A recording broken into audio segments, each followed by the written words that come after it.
And welcome to Counsel of the Day with Shanrae. And I am Shanrae.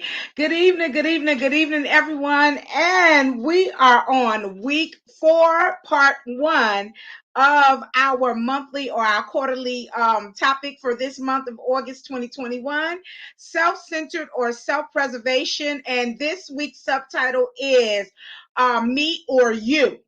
And so we're going to go on and get into this. And I'm so glad to have you on tonight. Thank you for those that's been following and that's been a part of it. This is an open forum, so feel free to ask questions.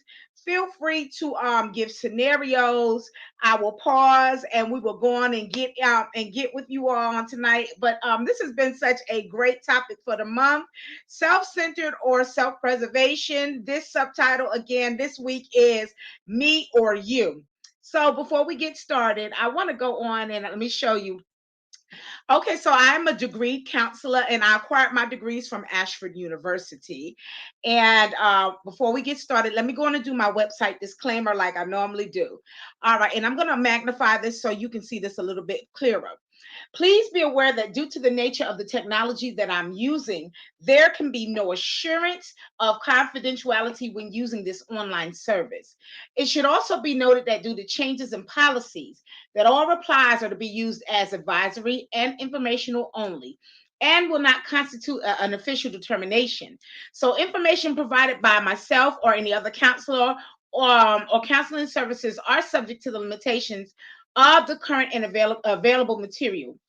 But the final responsibility for successfully achieving a goal rests with you, the client or the individual. Information online is designed to be helpful. However, this information does change frequently, and it is recommended that you, the client, will consult another physician, another specialist, and or another religious leader to aid you in your overall behavioral wellness. All right, all right. So this 30 minutes moves a little quickly. I'm a Christian counselor. As I constantly say, good evening, Cole. It's so good to see you. Good evening. So I want to go and give our scripture for the month. And it comes from the amplified portion of the Bible. It's Matthew chapter 7, verse 12. And it says, so then in everything, treat others the same way that you want them to treat you. For this is the essence of the law and the writings of the prophets. Now I'm going to break this down.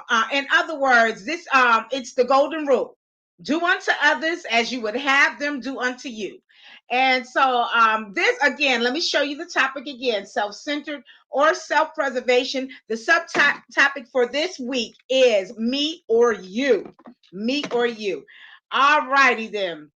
So let me do the definitions and then we're gonna keep it moving because this 30 minutes goes by so quickly.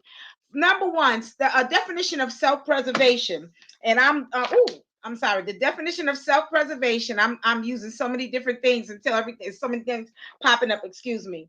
Number one, self-preservation. I have two different definitions for that I chose. And number one is preservation of oneself from destruction or harm. The other one is a natural or an instinctive tendency to act so as to preserve one's own existence. All right. Self-centered. The definition for that is concerned solely with one's own desires, their own needs, or their own interests. Self-exposure is the revelation of one's. Oh, I'm sorry. I have self-exposure on here. Let me read from over here. Narcissistic. Being narcissistic is excessive interest in or admiration of oneself and one's physical appearance.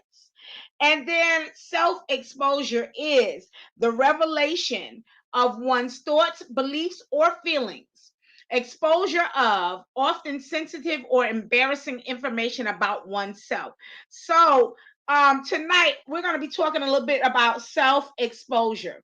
Exposing yourself a little in your relationships, whether it's intimate relationships or it's with your mom, your dad, your sister, your brother, your cousins, friends, co-workers, whoever, acquaintances. Self-exposure.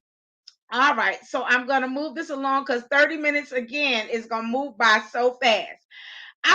Tonight our key points are: number one, the danger of self-protection in relationships.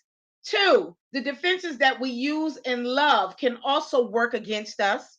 Three, self-exposure. Four, betrayal, abandonment, and rejection. Five, being reliable, understanding, loving, and present. Six, using emotional safeguards in a relationship. And then, of course, our takeaway. Okay. So, our topic tonight is the danger of self-preservation, the danger of self-protection, in relationships. And it talks about the defenses that we use in love, how they can work against us. I want to read a disclaimer that came along with this. As you can see, it says, please note that the content in this piece refers only to non-abusive relationships. Again, non-abusive relationships. All right. So in here, we're not talking about trying to make it work if your life is in danger. Non-abusive relationships. Okay. So let's move this along. Oops, I'm working so many different things at one time. All righty. So it says that if you've ever fallen for someone, I'm guessing you probably confronted a basic human dilemma in emotional intimacy: self-exposure versus self-protection, which that's normal. If you're in an intimate relationship with somebody, you're gonna feel both things. Either you're gonna feel like you're exposing yourself, or you're protecting yourself. All right. And this teaching here, this study is by Dr. Holly Parker, PhD. All right. So let's go on to talk about self-exposure. I'm going to read a little bit first. So if we walk the road of self-exposure, we allow ourselves to be vulnerable.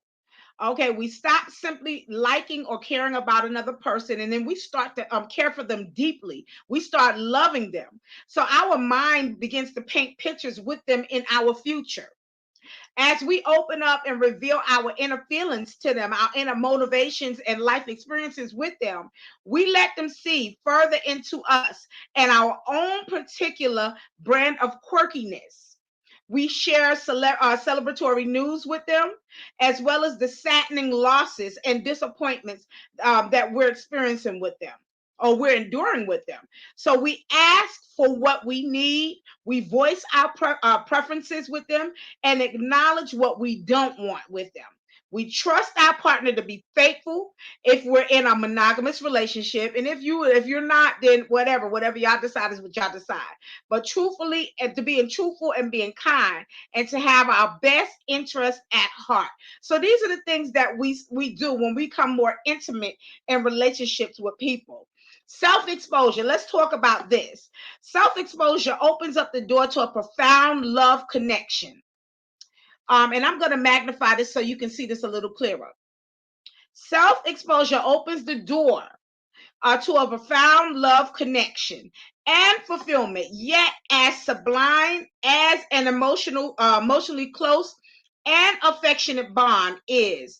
That does not mean that the journey is a comfortable or a comfy stroll. So let's be honest. Sometimes it can feel risky and it can feel scary. The same vulnerability and openness that lays the groundwork for this new relationship or your relationship, and for rewarding intimacy, also gives your partner the power to emotionally slash you. And the more you love your partner, the more disheartened that you'll feel to lose them. Okay? So let's move on to betrayal and abandonment. Betrayal and abandonment and rejection. All right. So these three things have far more potent sting at the hands of someone that you're crazy about than someone who's just so with you. Okay, vulnerability even heightens the odds that you're going to get hurt. So as you spend more time with your partner, and as you share more of yourself with your partner and how you feel and the things of like what you want, you're widening the window of opportunity to see your partner in, shall we say, unpolished moments.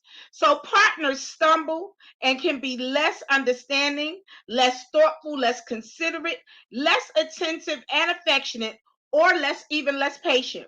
So in the face of all of this, it could be understandably tempting for people to want to take the road of self-protection or protecting yourself and then putting up a sort of emotional buffer to defend against being wounded deeply.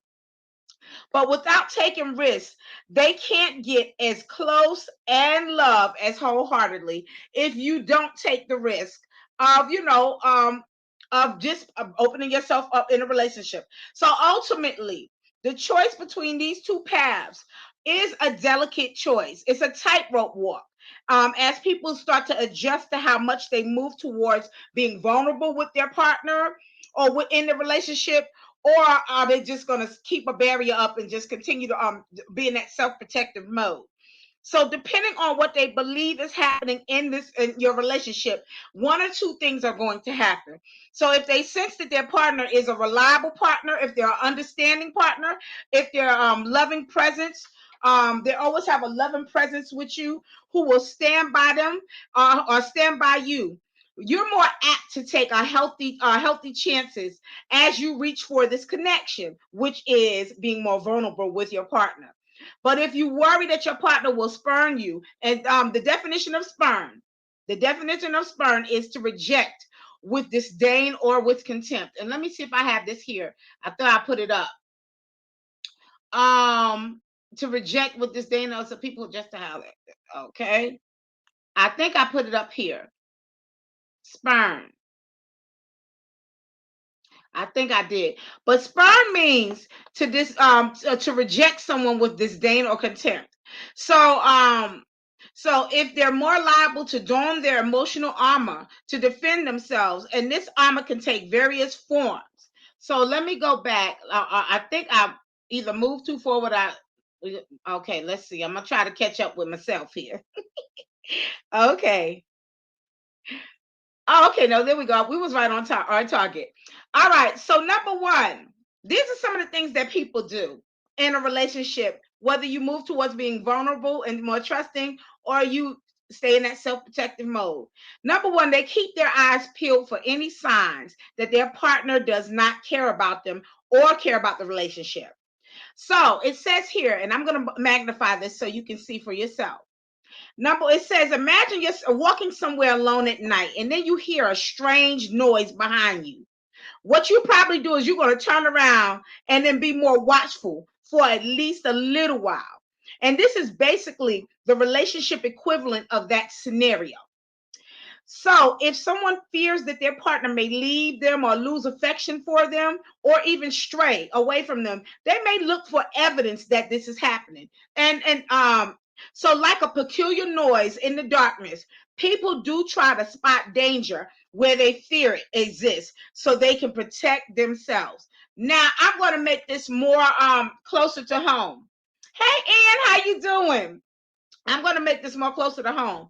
Again, like it said earlier, in the scenarios earlier, if somebody has any inkling of some type of betrayal within your relationship, and again, we're going to automatically think about a intimate relationship, but this is a relationship, any kind of relationship, a friendship, a parent, a familiar type of relationship. If you feel that you have been betrayed, the first thing you're going to do is you're going to guard yourself. You're going to move into self-protection mode, and then your antennas are automatically going to be up. You're not going to be sitting there like, excuse me, like a deer in headlights and just sitting there like, oh, okay, whatever. What you're going to do is you're going to guard yourself. And any little thing that seems a little off base, you're going to investigate and you're going to look a little bit more into that. So that's what this means here. But if something happens, if you've given a reason to be suspect about the person that you're having a relationship with, you're gonna keep your eyes peeled for any signs that person doesn't care about you, or that they're betraying you, or that they're just not for you. Period. So let's move on to our next scenario. Okay, I have two monitors a cell phone and everything that I'm working with right now. I'm going to magnify this so you can see this. And again, this is an open forum. If y'all have any questions, if you have any scenarios, any examples, I will pause and we will talk about that, and then I will move it along. All right. So number 2, they emotionally are going to shut down and distance themselves from their partner. Again, this is the person who's been violated. This is the person who's been betrayed. These are some of the signs and signals that you're gonna that they're gonna have with whatever friendship or relationship that they're in. Again, they're gonna emotionally shut down, and then they're gonna distance themselves from their partner. So here's an example. It says, picture one person physically backing away from another person. Just as physical space can feel remarkably safe, the same thing is true of an emotional type of space.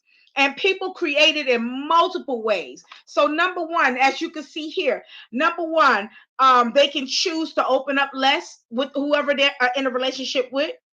Number 2, they'll invest less energy in trying to please that partner or that friend. Number 3, they're going to disregard that partner. And number 4, or they're going to stop turning to their partner for comfort and encouragement, and then start relying more on other loved ones or other friends, or maybe even a side partner. Okay, so let me open this up so you can see my face. This how a lot of stuff happens when it comes to relationships. Okay, so number 1, I'm gonna say it again.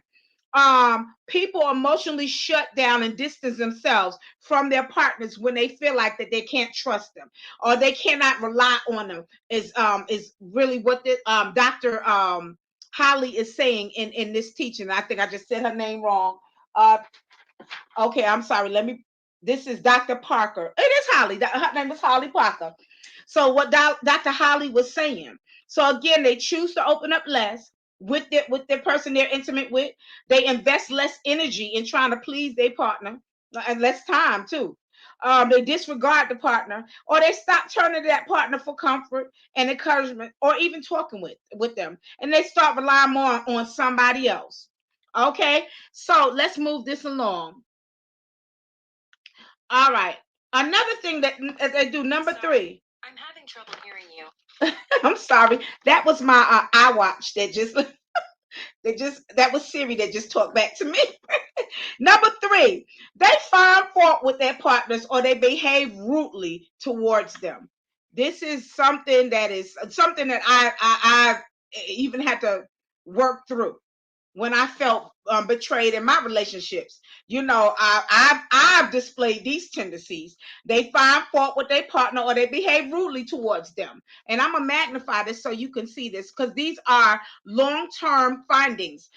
So a person using this emotional safeguard is essentially taking their partner down a few notches. Perhaps that they shine a mental spotlight on their partner's mistakes. And what about those sweet and lovable idiosyncrasies, such as wanting the same snack every day with them, or maybe singing golden oldies in the shower, or penchant for absent-mindedness? Whatever you overlooked when you first got together. Now they're just annoying to you. Or their tongue could leap out of its cage. And this is funny. Their tongue could leap out of its cage as they freely nag their partner or put them down. So again, they find fault with their partner or behave rudely towards them. Let me turn this over, excuse me. And this is a serious occurrence. Let me see if I'm kept going with this because okay. I'm going to magnify this so we can talk a little bit. And so what would be the point of this sort of shield? Which this is natural. This is a natural thing for people to do. Let's say that you had 2 bicycles, and I'm going to backtrack a little bit. So a lot of times when somebody has hurt us, a friend or something like that, it gives us room. The person who hurt you, a lot of times we don't have a lot of nice things to say about them. You can't vouch for them. Like if somebody is new and they oh, so and so is so nice. I met them and they did this, and you sit there like this. You know, you don't, because of your experience, you can't agree with them because you've gotten a little closer with that person. You became a little bit more vulnerable with that person. So you know the real deal about that person. And so your opinion is tainted because of that betrayal or whatever, with you being open and you being vulnerable with them, and they took that and they just put the knife in and twisted it. You can't say the same thing as someone who's coming in new and fresh and saying, "Oh wow, like for Charlie is so cool," and you're like, "No, they're not." So that this is what they're talking about. Okay, so let's say that you had two bicycles and an evil genie. And this is an example. I promise, and this is what Dr. Holly is saying. She's saying, I promise we're going somewhere with this. Told you that you had to let go one of those bicycles.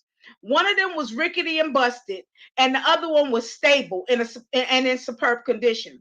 Well, which one would you give up? I'm guessing that you ditched the damaged one, right? So it's no different in the realm of a romance. If someone suspects that their partner is drifting away, it's less agonizing to say goodbye to a partner that you have been viewing as below par than one who seems out of this world wonderful. So this is a natural mental and emotional barrier, a protection barrier, to think of someone less than when they have betrayed you or hurt you. And it says, and what if those worries and fears go beyond belief and reflect what's actually happening in the relationship? And all of us have experienced betrayal at some point in our lives, in our relationships. Again, whether it's with a friend, a family member, or an intimate relationship, we have all experienced these type of things. Okay, so depending on the circumstances, it can be a very prudent move to take it slow and think twice about leaving one's heart exposed once the person hurt you. Okay, but suppose that someone fearfully believes that their partner is about to hit the eject button or doesn't care for you anymore, and it's not true. And then it's not true. Okay, so here's why self-protection can get a little thorny, because it paradoxically winds up creating what the person who's protecting themselves does not want to happen. Okay, which will you'll become less intimate and less secure. For instance, Dr. Holly says that let's say that we look for examples of how our partner doesn't care about us, and because it's our human nature to see what we're looking for, honest missteps can be transformed into signs that our partner does not care. A forgotten text to say that they'll be at work late, or that they came home and they did not feel like talking or cuddling. Our minds can turn it into evidence of what we fear. And this is after you've already been betrayed while you were being vulnerable with the one that you've been intimate with. So, or imagine that we emotionally shut down and pull back, or we make sharp comments that pick at our partners so we can feel less vulnerable in the face of distress and uncertainty. So then we will still close the door to intimacy by doing these things. So it's like trying to walk towards something by walking away from it at the same time. See, that don't work. So, in moving away from our partner, we unwittingly increase the odds that they'll harbor fear and uncertainty in the relationship, leaving them with the same dilemma, or of whether to move closer to you or to protect yourself. And sadly, many couples find themselves in this situation and then yearn to find a way back to each other. So again, what this is talking about, what Dr. Holly is talking about, is just human. It's this human nature. We all go through some betrayal when we are vulnerable in our relationships. And again, it's not only an intimate relationship. It could be with friends, it could be with family, it could be with associates, your co-workers, or something like, even if you're a part of a church group or something. When we experience these things, it depends on the person. It depends on your character and your personality, how you'll actually go into self-protection mode. But this one right here, where you start picking and start looking for betrayal, signs of betrayal, or anything like that. Sometimes we you can think it's something, one thing, and it's not. And then you wind up really, really kind of messing up, like throwing a deeper wedge into that relationship. I remember reading a book. I love to read books. I do that on my downtime. I remember reading a book, and it was like like a cooking, like a chef type of murder mystery. And it was a young lady who was interested in becoming a chef, and she was starting out, and she started working for a restaurant. A murder occurred. Someone poisoned. They put poison in the food, and one of the people who was there, the customers, wound up killing over and dying. And so they were looking at the chef, because the chef had kind of a shady history. If they came out of jail or whatever, became a chef, so they figured it was automatically the chef, because he had a history. Now he didn't go to jail for murder, but he was in jail. He was an ex-con. And so it was the young lady who started on as the new chef, the sous chef. She started dating the chef, and so they got closer. She was trying to, overlook whatever she heard about him, and had him over for dinner at her house, and started eating dinner. And she got sick, and she threw him out. She got sick. She got food poisoning. So she accused him of trying to kill her and all that stuff too. Well, when she went to the doctors, they started asking a series of questions. Did you have anything raw to eat, whatever like that, when you was doing it, when you was making your food? And she was like, no, no, no. And then it dawned on her, she did. When she was making some cookies, some homemade cookies, she, you know how you put the raw egg in and you beat the egg in it, but you eat the cookie dough? That's still raw. It's still raw egg. That's what caused her food poisoning. And when they found out that that is what caused her to get food poisoning, she had to go back and try to apologize to her new friend that she was getting to know. They was really gelling, and she went and she apologized to him and everything. But that put a wedge in between their relationship, and it took her a while to win his trust back over. Because she thought that he tried to give her food poisoning, and that's not what happened. It was something that she did. So this is what they're talking about right here. With when you have some reservations to begin with, you got these reservations, and then anything little happen, you just automatically assume, oh, it's them. So you have to kind of weigh out the odds. I wanted to interject right here, and I want to show you all a little clip of an accountability session that I saw, and I clipped it because it's a real life session now with a real with life coach Kevin Samuels. And I want to play this for y'all to see. And this is about a relationship, vulnerability, what we're talking about, and everything. Here we go. Hi, hello. How are you? I'm good. Good. I always ask, how old are you? 32. All right. So, what are we discussing today? Okay. All right. I want to discuss. I was in a relationship for 10 years. Okay. With my son's father, and he was 10 years older than me at the time, right? So I was 21. Yeah, I'm born in 88, and he's born in 77. Okay. And basically, I wasn't ready at the time to be in a relationship. You weren't ready to be in a marriage or a relationship? Well, marriage, because he was ready to, And so I cheated a lot in the beginning. Okay. And then I ended up leaving him after the 10 years because he cheated once and I couldn't get over it. And I haven't been able to get a solid relationship since then. And I don't know. This needs do you have any children? Yes, I have 2. Were they from the guy in the 10-year relationship? Yes, I planned the child with him and everything because I felt bad, about how... No, I'm just trying to understand. Were both of the children you have from him? Oh, no, I had a child after I left him. Okay, so you were together with him from age 20, from what to what? From age 20 to 30, I guess. 30, and you're how old, 32? Yeah. So you had a child with him and then a child after him. Yes. And you're The child after him was like a revenge thing. I was okay, upset. Yeah. okay, And right. I had a child by his cousin. Oh Jesus. Just getting the story right, man. Yeah. Yeah. And and now you're trying to figure out how not to get salty with men. That's basically what you said. Well, yeah. I don't think I explained it right, but I don't, okay, something on the the facts lines. are right. The facts are right. The facts are right. Yeah. Okay, then why should you even be in a relationship with anybody? I guess that's what I'm trying to figure out. I need to just work on myself right now, maybe.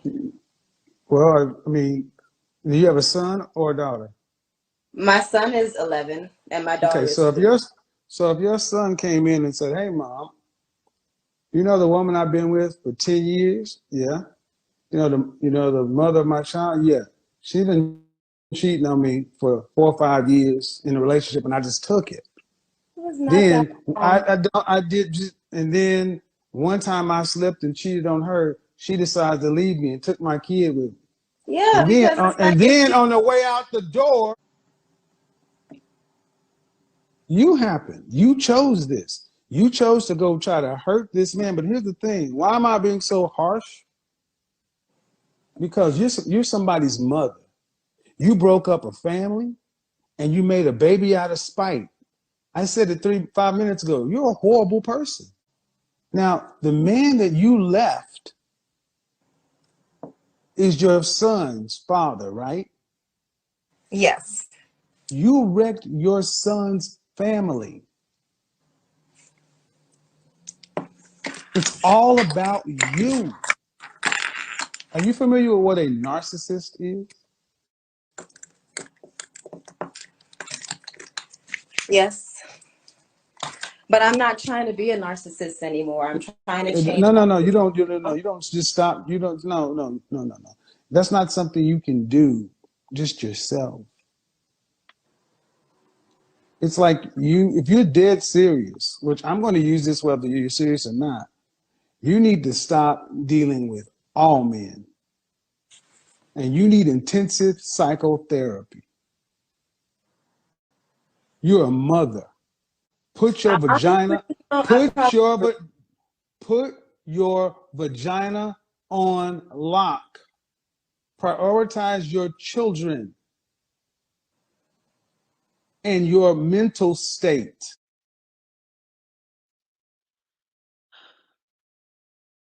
Okay, so this was definitely not for the faint of heart.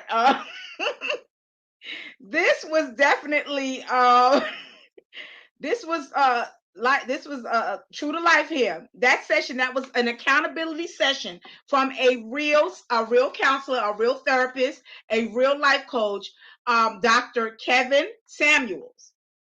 And it was tight. And I could not play the whole thing, the whole clip, but what I saw, but I had to crop it a little bit. And this is exactly what I was just talking about. Like as you can see, the dangers of self-protection, protecting yourself the way you feel like you should protect yourself in a relationship. Now, she had the young lady had excuses. She was 32. She said she was not ready to be married when she married her husband. Her husband was a little bit older than her. And she said that initially during the marriage, she cheated on him over and over and over again. That man forgave her. He forgave her. He forgave her. And, people have holes in their stories. So, of course, a lot of times when a person is doing something themselves, then their barriers are up because they feel like that somebody else is automatically doing something they're doing. And so their guards are already up. And then when it actually happened, because she didn't tell you everything that happened them 10 years they was married, then she said he cheated on her. She never said that. She never once said that they were separated and he started seeing somebody else. That could have been one scenario. She threw him out. That could have been another scenario. Either way, or she just kept cheating and he was just like, bunk it. If you want an open relationship, I'll give you an open relationship. And when it happened, you heard what she said. She said, I couldn't handle it. She couldn't handle what happened to her, what she was doing to him. So she left, took the child and left. And on the way out the door, slept with his cousin and got pregnant and gave his cousin a baby.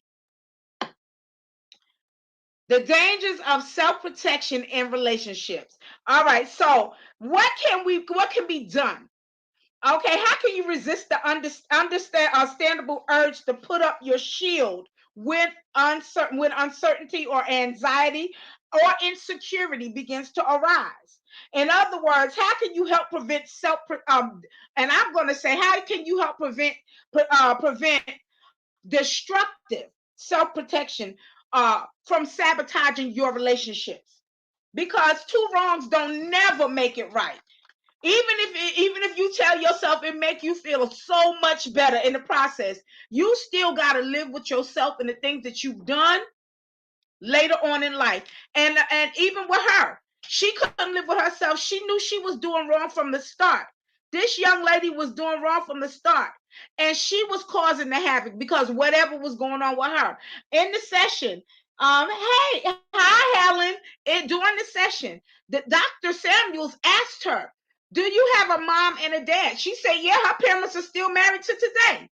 She had sisters and brothers. She came up in a nucleus environment.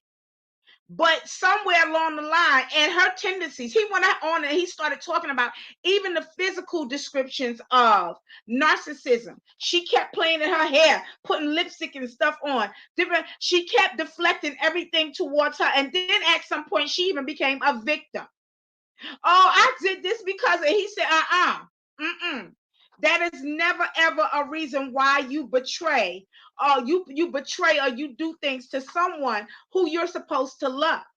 Okay, so number one, here are a few ideas because it says the danger of self-protection in relationships. I'm going to magnify this so you can see this. And I think here's where self-protection can get a little thorny because it's paradoxically winds up creating what the person who's protecting themselves does not want. Okay, so what can be done? Let me move this along. What can we do to prevent all of this stuff? Okay, number one, cultivate, and you can see this here. Here are a few ideas. Cultivate your self-worth. That young lady's self-worth was the more you do stuff and you do things that are not considered up to par, or you do things that are immoral, especially in a marriage or something like that, your self-worth is going to continue to diminish. It's going to continue to diminish and diminish. So number one, it says to cultivate your self-worth before you get into this place. People who don't feel good about themselves have less faith in their partner's love than people with higher self-regard. They're also more inclined to mentally take their partner down a peg to feel less vulnerable. Number two, be responsive, loving, and affirming emotional presence for your partner. This will help your partner to see you in a more favorable light, which can bolster their ability to move closer to you. It also fosters your partner's trust that if they can come to you, then they'll find support rather than criticism. Not only that, your partner will be more capable of handling moments of vulnerability or pain in a relationship in a productive and positive way, rather than withdrawing or lashing out or getting back. Because what did she say? She said she slept with his cousin as a revenge, got pregnant with her husband's cousin, and to get revenge on it and had a baby for the cousin. That ain't healthy. Number three, pay it forward. Remember the times when your partner was there for you, and when people recall fond memories of their partner being responsive to them and their needs, they're more likely to feel happier with their partners later on. Number four, sit in the driver's seat. Perhaps it's the prospect of a second sprinkled donut. Lauren, she giving some examples. Dr. Holly is. And I'm gonna keep going. We all have temptations that can set us adrift, is what she's saying. But if we can resist them, most of the time anyway, we're doing more than we may realize we're doing. Okay, so when your partner sees you, she says reaming, in momentary whims and urges and governing their own behavior, then they'll be less inclined to retreat behind a protective shield. So when you make an inconsiderate or hurtful misstep, okay, so when you apologize, and what and let me so you can see me. When you apologize, not I apologize, but when you say I am so sorry, can you please forgive me? Not I apologize. That's the flimsiest. You can keep that. You starting out already saying that. Oh, that you showing that you really ain't sorry. Have enough integrity and get character to say I am so sorry.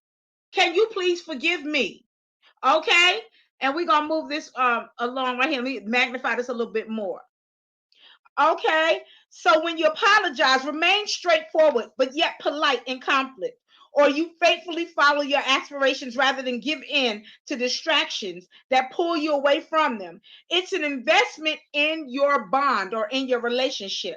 You're cultivating your partner's trust that they can take healthy risks with you and they can stay close to you, even in those moments when when your relationship starts to feel dicey for them to do so, because you always gonna have ups and downs in your relationships. Number 5 says take a practical approach. Let's go of the idea that acting out will protect you or give you what you want. If you've ever found yourself reacting to your fears or to the mindless blunders of your partner in harsh, insensitive, or thoughtless ways, you've got plenty of company. This is so common and understandable attempt to ease distress by trying to do either one. Number 1, either create more distance from your partner, which is you pulling away, you being protective, so you don't feel so emotionally exposed to them, or you get your partner to see how much you're hurting and then come to your side. But unfortunately, that strategy, number 2, getting your partner to see how they're hurting you, that strategy backfires because it pulls you further from what virtually all humans hope for. It pulls you away from a loving, secure, harmonious, and enjoyable relationship, the one that we all want. And again, it's not just an intimate relationship, but it's also it's in any type of relationship. So here's our takeaway for tonight. Number 1, let go of the idea that acting out will protect or give you what you want. And I already said that. Okay. Okay, so that was the takeaway. Okay, let's do our quote. I love this quote. It says that I've learned that to expose myself, to reveal myself, is a test of my humanness. And this is by Isabel Ajani. I'm going to say this quote again. I've learned that to expose myself or to reveal myself is a test of my humanness. And this is by Isabel Ajani. All right. For those fellow consultants, psychologists, these are my website references. Feel free to double check it. This is where I've gotten my teachers from, Dr. Holly on tonight. Dr. Holly. And I love what she was talking about on tonight about protecting yourself, the barriers of protecting yourself. I want to thank each and every one of you for participating in Counsel of the Day with Shanrae, August 2021. This is week 4, part 1. We'll be back on Thursday night. And let me open this up a little bit. I will be back on Thursday night at 9 p.m. Eastern Standard Time for part 2 of Self-Centered or Self-Preservation, Me or You. Okay, I am Shanrae Price. And then if you missed something, if you missed like any of the earlier sessions that I've had, feel free to go to my YouTube channel at Shanrae Price. Go on and click and watch any of my past sessions, or if you want to watch August 2020 and get caught up, feel free to do that. Like, share, subscribe. Okay, now I am a professional one-on-one counselor. And so if you're interested in professional one-on-one counseling services, feel free to contact me via my Facebook Messenger or at my Shanrae Price at Gmail email. I am a lifestyle coach and a lifestyle strategist. And my aim is to aid you in reaching your life's goals and your life's dreams. Now I have to put this up here, but you ain't, it's up to you. So if you feel like this teaching has helped you in a positive way or blessed your life, feel free to donate a coffee blessing to my Cash App at $Shanrae Price. And this has been our and let me magnify this. This has been our fourth week, part one of Counsel of the Day with Shanrae, self-centered or self-preservation. And the subtopic this week, has been me or you. All right, I'll see y'all Thursday night. Have a good one. God bless.